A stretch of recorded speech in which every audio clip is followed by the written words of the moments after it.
Hi, isang mapagpalang umaga po sa atin lahat ngayong araw po ng Friday. Friday tayo ngayon mga kapatid. December 27, ilang days na lamang. December na, di ba? Pero by the way mga kaibigan, alam niyo po mga kaibigan, napanood ko kung paano mag-speech, magsalita, itong si Congressman Zandro Marcos. Dito mo makikita, dito mo maiyahambing ang ibang magkakapatid sa mga Duterte. Napakalayo ni Zandro. Lalong-lalo na kung iahambing natin si Zandro kay BP Sara. Si Zandro, mahinahon magsalita, may utak, may laman, at halatang edukadong tao. Ikumpara mo kay BP Sara. Ikumpara mo kay Congressman Pulong Duterte or kay Baste. Ang laki ng pinagkakaiba. Dito natin makikita na pinalaki si Zandro na maging mabuting tao, mabuting anak, at higit sa lahat, pinag-aral sa maayos na eskwelahan. At higit sa lahat, hindi na sa pinag-aral, nilalagay sa utak ni Zandro ang lahat ng bagay na kung ano man ang kanyang napag-aralan, kung ano man ang kanyang natapos. Kaya, ang ganda ng bunga na kinilabasan kay Zandro. Alam nyo, mga kababayan, napakaswerte ng ating bansa dahil una-una, nandiyan dyan ang kanyang mga magulang na naglilingkod sa bayan, nagsiservisyo sa bayan, pinapadama na mayroong gobyerno. Sana patuloy nating suportahan ang ating mga namumuno sa gobyerno. At higit sa lahat, sa nakikita ko kay Zandro, mukhang siya ang karapat-dapat ilagay sa takdang panahon at sa mga susunod na mga dekada. Suportahan natin at panoodin natin mga kababayan ang mga privilege speech ni Congressman Zandro Marcos. Siyempre, may dating at makabuluhan ang kanyang ginagawa sa Kongreso. Kung pick-up trucks naman ang pag-uusapan guys, yung mga panglaban dyan sa mga malulubakang kalsada, pang-hiking, pang-travel, perfect na perfect po dyan ang ating Toyota Hilux. Alam nyo ba guys, nagkakahalaga na lang po siya ng 30,000 pesos ang kanyang monthly amortization. Kung wala ka ng time para mag-visit pa sa mga car dealership guys, pwede po tayo magpa-COD or yung cash on delivery natin. Door-to-door mismo dadalhin namin sa inyo ang inyong mga napiling unit. And of course, nag-offer po tayo ng one-day process, same-day release, and no need for bank approval. Kaya kung isa ka sa nangahangad na kumuha ng sasakyan, dito ka na sa Empress PH dahil ito guys yung #1 most trusted car dealership in the Philippines. And also, meron pa kayong discount and freebies na matatanggap mula kay Empress PH. Katulad na lang nito, ang ating brand new po ng ating Guwapo Car Care Solution, Empress PH merch at ang ating umbrella. Kaya kung kayo ay isa sa naghahanap na ng perfect na pang family, pang friends, pang outing, or kung ano pa man yan, dito na kayo sa Empress PH. Once again, this is Aya, host of Empress PH. See you mga ka-Emcars!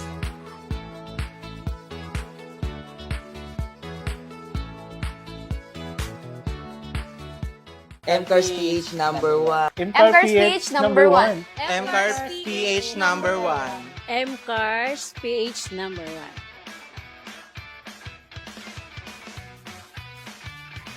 The Honorable Speaker, distinguished colleagues, ladies and gentlemen, I rise with utmost honor and privilege to sponsor House Resolution number 728, expressing the full support of the House of Representatives for the immediate ratification of the Regional Comprehensive Economic Partnership Agreement, or RCEP.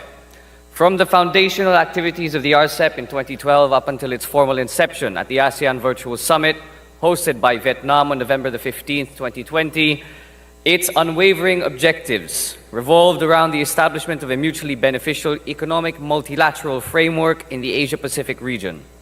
RCEP constantly aims to create a liberal and competitive investment environment in this mega trade bloc, facilitate trade in goods through the progressive elimination of tariff barriers, and eliminate restrictions and discriminatory measures with regard to trades and services.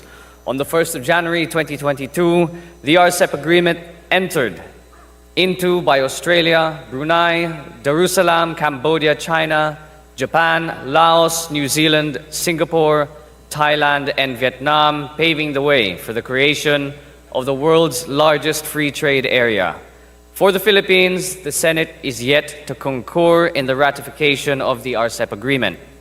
The RCEP agreement is a manifestation of the member countries' resolve to hasten the opening of markets, reinforce regional economic integration, commit to an inclusive and rules-based multilateral trading system, and most importantly, contribute to the world efforts of salvaging plummeting economies due to the COVID-19 pandemic. The Philippines, consistent with its constitutional mandate to pursue a trade policy that utilizes all forms of and arrangements of exchange on the basis of equality and reciprocity, has long been a signatory to various free trade agreements, including the 2010 ASEAN Trade in Goods Agreement, Philippines-Japan Economic Partnership Agreement, and the Philippines-European Free Trade Association Free Trade Agreement. Even with the existing bilateral trade agreements that the Philippines has fostered with the ASEAN and RCEP member countries, the RCEP agreement was simultaneously launched to complement the country's bilateral agreements and resolve the negative impacts of the overlapping FTAs with regard to the levels of commitment for tariff reduction and trade rules. The RCEP's synchronous operation with bilateral FTAs definitely deepens the economic integration of its member countries. In the long run, this integration will strengthen the economic and equitable growth and development of each RCEP member country as RCEP continuously fine-tunes the mutually advantageous rules on trade, investment, and regional supply chains. Foreseeing the economic opportunities that we can gain through the agreement and in accordance with the 1987 Constitution, then President of the Philippines, Rodrigo Roa Duterte, signed the RCEP agreement and accordingly submitted it to the Senate for ratification on September the 2nd, 2021. Upon submission of the signed RCEP agreement to the Senate, majority of our government agencies manifested their concurrence for its ratification during the Senate Committee on Foreign Relations hearings conducted during the last quarter of 2021. As such, we are now a step away from the ratification of the RCEP agreement. In this present era of globalization, digitalization, and regional cooperation, it is the duty of our government to rebalance the economic advantages we can gain vis-a-vis the disadvantages and risks that we may have to live through should we decide to defer accession to or join the RCEP. As a preview to the beneficial and favorable prospect of our formal accession to the RCEP is the recent successful and productive state visits to Singapore, Indonesia, and China of President Ferdinand Romualdez Marcos Jr. The local business leaders in these ASEAN countries have pledged several investments totaling to billions of pesos worth of foreign direct investments. These foreign direct investments will surely expand the economic opportunities of the Philippines by reinforcing our foreign ties and will prop job opportunities that can counter the country's unemployment and poverty problems. My dear colleagues, now is the best time to take on the challenge and consider House Resolution number 728, the world trade's impetus towards globalization, digitalization, and borderless trade will not stop nor regress for us. This representation now humbly calls upon all of you, the esteemed members of this august chamber, to unitedly move for the adoption of this resolution expressing the full support of the House of Representatives for the immediate ratification of the Regional Comprehensive Economic Partnership Agreement. Maraming salamat po.